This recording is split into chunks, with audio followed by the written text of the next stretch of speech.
you've got a best of episode of the Read-Aloud Revival podcast. I'm your host, Sarah McKenzie. Okay, so 2 weeks ago, I shared the first 5 of 10 mistakes I've made in my homeschool. Okay, let me clarify. I've made many, many more mistakes than 10. I'm just highlighting 10 that stick out to me.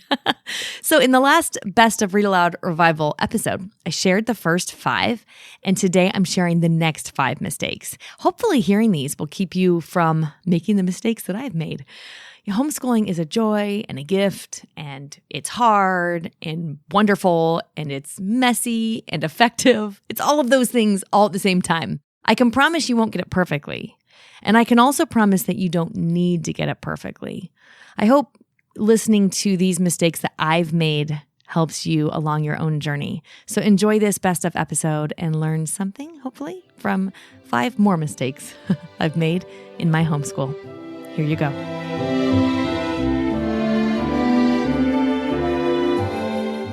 My next mistake I want to tell you about is trying to make my homeschool look like a classroom. This was especially true for me at the beginning of homeschooling. And if you're new to homeschooling, watch out for this one. Homeschooling does not look like school. You don't want it to look like school. The strength of homeschooling lies in the fact that it actually looks nothing like school. This is one of the hardest things to wrap our minds around when we're new to homeschooling, but you really do want to try to wrap your mind around it, because I think you're going to love homeschooling way more when you release your long embedded ideas of what education looks like, what learning looks like. You want your homeschool to look like home, a home where learning is vibrant and integral, not like school with a bit of home tossed in for good measure. So avoid the temptation to try to replicate your child's classroom at home. It will just be a recipe for frustration. It's a mistake a lot of homeschoolers make in the early years. Usually we've shrugged it off after we've been homeschooling for a while because we realize we've got something better than that. In RAR Premium, everything we do is built around this understanding that we want our homes to be havens of learning, not classrooms, but places where the whole world is our classroom, right? The whole family is being energized. Our minds are being enlivened, and we're constantly encountering interesting ideas and books and deepening our understanding across the curriculum. So this is what we talk about in our master classes and in Circle with Sarah, which is our homeschool professional development for homeschool moms, and in all of our resources for our kids, family book clubs, WOW, Writers on Writing workshops. You'll see that we aren't trying to make our homeschools look like school. We're going for learning that we think is better than that we think is better suited for the home. If we're learning at home, then this is how we're going to do it. So don't make the mistake of making your homeschool look like a traditional classroom. This actually leads us right into the next mistake, which is playing teacher rather than being mom. Look, your child could have a lot of wonderful teachers, but only you can be their mom. Only you can be their dad. No child wants to trade in their parents for a live-in teacher. If you're new to homeschooling, this is another one to watch out for, just like making your home look like a classroom. You want to love up your kids so that they'll be well suited for learning, but you are irreplaceable as a parent. You're not irreplaceable as their teacher. They can have a lot of wonderful teachers in their life, and that's a good thing, but only you can be their parent, so don't trade in your parent card to be the teacher. This is especially good thing to remember on any day that your child starts crying over their lesson, or they become angry or unreasonable. It's bound to happen.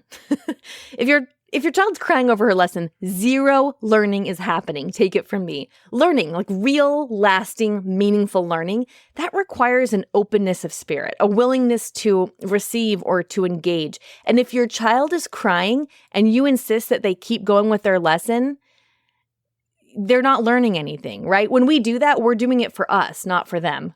We're doing it so that we can feel good about them, quote unquote, doing school, not because we're actually concerned about them learning, because they're not learning anything. There's a wall up once they hit that. Once they hit tears, there's a wall up, right? This is a mistake I've made more times than I want to admit. But remember that your role as mom or dad is far, far more important and crucial to your child's success than teacher. Okay, another mistake is comparing my kids with other kids. Oh, I've made this mistake too many times. Comparison, we know, is the thief of joy. And if we decide to compare our kids to other kids of the same age or to other homeschoolers or to what we know that other kids know and can do or what the schools are teaching at a certain level, we are choosing to let that comparison rob us of our homeschool joy. Literally nothing good happens when we compare our kids with other kids. This is true of all parenting, I think, not just homeschooling, but I know I slip into this too often. Over the years, I've slipped into it too often, and it's never served us well. It's always, always a mistake to compare our kids with other kids. Another mistake I've made is that I thought I could do a better job homeschooling if I had more money, more space, more supplies, more curriculum, more time. If only I had a bigger house, if only I had a better outdoor space, if only I had a homeschool room, if only I had that expensive curriculum, if only I had more time or the budget for a tutor. None of this is true. The most important thing in your homeschool, the most important thing that your homeschool needs is a peaceful, content homeschooling parent. That matters more than the space, than the time, than the money you spend on curriculum, than the supplies you're using. A peaceful, content homeschooling parent, a parent who smiles a lot, who shows up faithfully to read to them and talk to them, explore and learn with them. That's enough. Actually, that's more than enough. You can absolutely do a bang-up job homeschooling with a library card and some math books. Add in RAR Premium, where you've got this community of like-hearted homeschooling moms and training and development for you as a homeschooling parent, as well as regular family book clubs and writing workshops, and that's a recipe for a great school year. You don't need much, but what matters most is you. So if you find yourself thinking, man, I know I would do a better job homeschooling if I had more, fill in the blank, catch yourself. This is a mistake I've made a lot of times over the years. It's another thief of joy, and it's simply not true.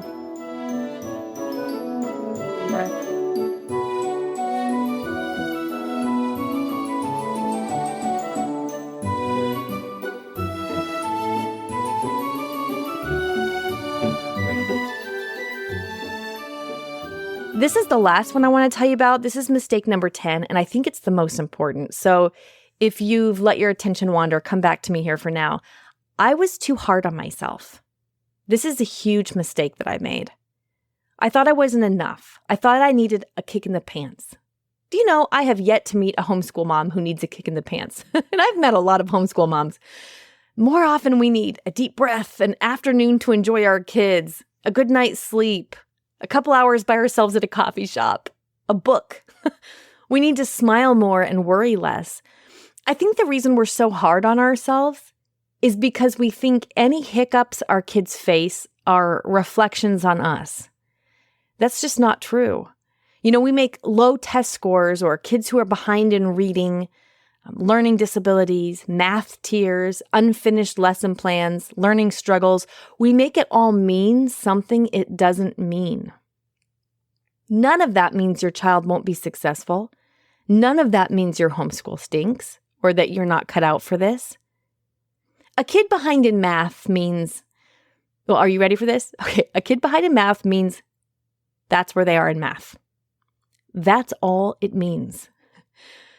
When you're not in the throes of a busy homeschool day and you can sort of look at things with a cooler eye, you might think, okay, maybe we need to supplement with some extra math resources, or I need to reach out to someone who can help us here. Maybe I need to change the time of day we're doing math or explore using a different program. There are a lot of possible solutions, right? But one thing that remains true is that all it means if your child isn't doing well in math is that that's currently where they are in math. So then your job becomes helping them take the next step. I love telling this story about when one of my kids was struggling with math. So I was at a homeschool convention and I asked math expert Steve DeMee what to do. So I went over to him and said, I've got this kid, he's struggling with math. What do we do? What do I do? And he asked me what my child could do. And then he asked me what he was struggling to do. So then I answered him.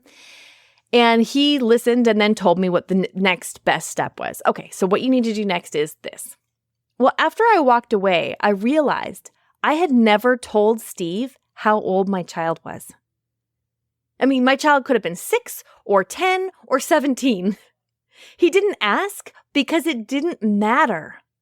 What mattered was, what does your child know? Because once we know what your child knows, we can help you. We know what the next step is. We know the next step to take. That's the only thing we can do is help our children take the next step, regardless of where they are. Wherever your child is in any given subject, your job is to take them to the next step. Your only job is to take them to the next step. That means we can't make things mean what they don't mean. We don't actually grow or develop in a straight line. Humans never do. So why we all get rung up in knots when our kids don't develop academically at an equal pace or an even pace over the weeks and months and years is beyond me. But still, I fell prey to this myself. Just because your child can have a really good day and finish an assignment in 30 minutes does not mean that every single day they can finish that same assignment in 30 minutes. They have moods and hard days and good days and days where it's difficult to concentrate. They make forward momentum and then they backtrack, just like we all do with all of our growth, right? We have to remember our kids' performance is not a reflection on us. It's not an indication of our value or our worth or on our children's value or worth. When Audrey, my oldest daughter, when she was accepted into every single college she applied to, and then was given a generous scholarship at every single school she applied to, I thought one thing. I immediately hopped on the phone with one of my good friends and said, we've got to be easier on ourselves. I have wasted so much time worrying.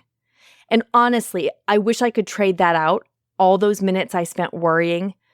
I wish I could trade them out to just enjoy her and to help her take the next step. That was the job. That is the job, right? It's a mistake to be so hard on ourselves. So let me recap those 10 mistakes I mentioned. And like I told you, I know there are more that I've made. These are the 10 that I think might be most helpful for you to keep in mind so you don't make them this coming year. Mistake number 1, I thought curriculum choices made a huge difference.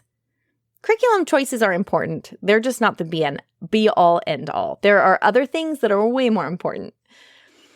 I overplanned. I held my plans too tightly, and I also planned to do too much. I under-prioritized reading aloud when it is the single best use of our time throughout the entire school day. I didn't combine my kids for enough subjects. And when we combine our kids for as many subjects as possible, we really make our homeschool day more enjoyable and, frankly, easier. I thought our homeschool needed to be extraordinary. It didn't. I tried to make my homeschool look like a classroom. I made my role as teacher more important than my role as mom. I compared my kids with other kids. I thought I could do a better job homeschooling if I had more. And I was too hard on myself. Now, I'm still homeschooling. We've graduated 1. We have 5 more, 2 that are currently being homeschooled high school, a couple of first graders, and an incoming third grader. And what we do now lets me breathe a lot easier. I mean, it's still hard. Don't get me wrong. Homeschooling a handful of kids is hard work, but it's good work. It's worthy work. We won't regret the time we share with our kids when we're homeschooling. In fact, I have yet to meet a single parent who homeschooled her kids and wished she hadn't. And so I invite you, yes, even if you think you're kind of ordinary, even if you're not sure you're cut out for it, to join us. I invite you to homeschool with joy. Join us as we're homeschooling this year with as much joy as we can muster. Join us in smiling as often as you can. I think you'll be glad you did. And if you'd like ongoing support, if you'd like some resources that jive with all of these things I've talked about today, RAR Premium is built on these very principles. You can get it at rarpremium.com. It's a place where you get homeschool professional development by me, key resources like family book clubs and writing workshops that are taught by today's best children's book authors. And these resources do the things I think all homeschool curriculum should do. Make your job easier. make your job lighter, make it freer, make it easier to love your kids, and make it easier for you to love your homeschool and your life. Again, all of that is at RAR Premium, and you can get that at rarpremium.com. Ugh, okay, that's a lot of mistakes. If you missed the first 5 I talked about, look back one episode in your podcast player. I think you'll enjoy listening to those too. But remember, no matter how many mistakes you make, there is room for them. There's room for you to make a ton of mistakes and still homeschool well. Homeschooling isn't about how amazing you are. It's about how amazing God is. Now, let's hear from some kids about books they're currently loving. Hi, my name is Simeona. I am 15 and I live in California. The book I'm recommending is called The Witch's Boy by Kelly Barnhill, and I love this book because it has 2 different characters that are so opposite, and it weaves them together and shows that opposite people complement each other, and it also shows that pain makes you grow into a more beautiful person. My name is Abraham. I am 7 years old.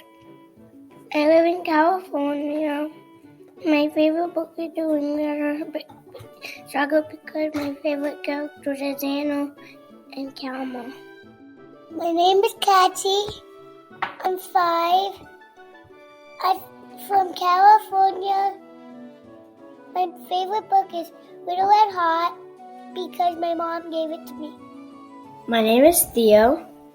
I'm 9. I live in California. My favorite book is the Wingfeather Saga because the plot is very exciting. Hi, my name is Ivania Resnick. I live in California. I'm 12. My favorite book series is Keeper of the Lost Cities because it is full of action and adventure. Hi, I'm Thea and I live in Colorado and my favorite book is Zoe and Sassafras.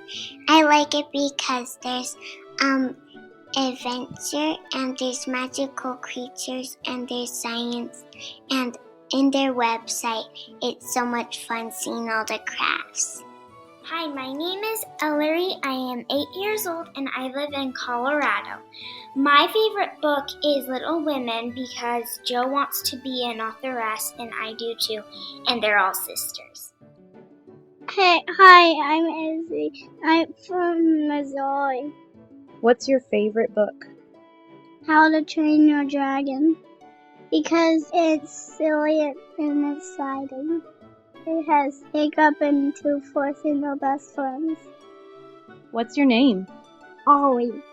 And where do you live, Ollie? From Missouri. What's your favorite book? Looking for a moose. Why is that your favorite book? Nobody's looking to hold that after anything. See one. Hi, my name is Wesley. I'm from Missouri. My favorite book is Fablehaven because it has Seth.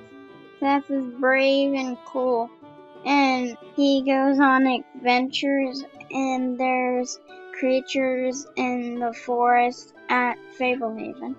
And some of them are like fairies, centaurs, satyrs, and all kinds of others. Bye. Thank you, kids. Hey, I'll be back in a couple of weeks with a brand new episode for you. In the meantime, you know what to do. Go make meaningful and lasting connections with your kids through books.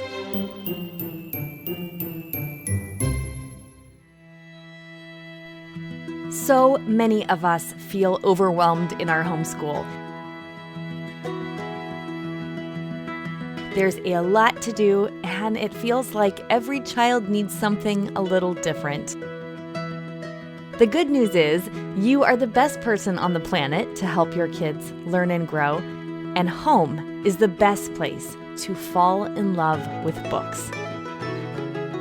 I'm Sarah McKenzie. I'm a homeschooling mother of 6, the author of Teaching from Rest and the Read-Aloud family, and I'm the host here on the Read-Aloud Revival podcast.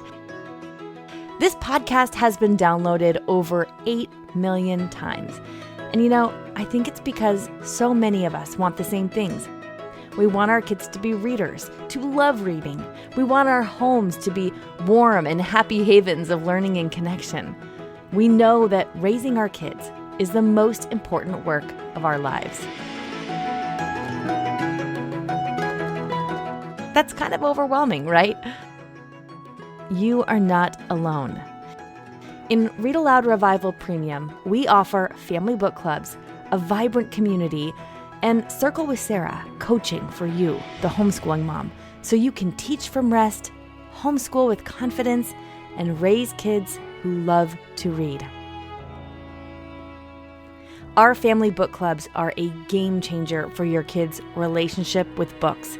We provide you with a family book club guide and an opportunity for your kids to meet the author or illustrator live on screen. So all you have to do is get the book, read it with your kids, and make those meaningful and lasting connections. They work for all ages, from your youngest kids to your teens. Every month, our community also gathers online for a Circle with Sarah to get ideas and encouragement around creating the homeschooling life you crave. They're the most effective way I know to teach from rest and build a homeschool life you love.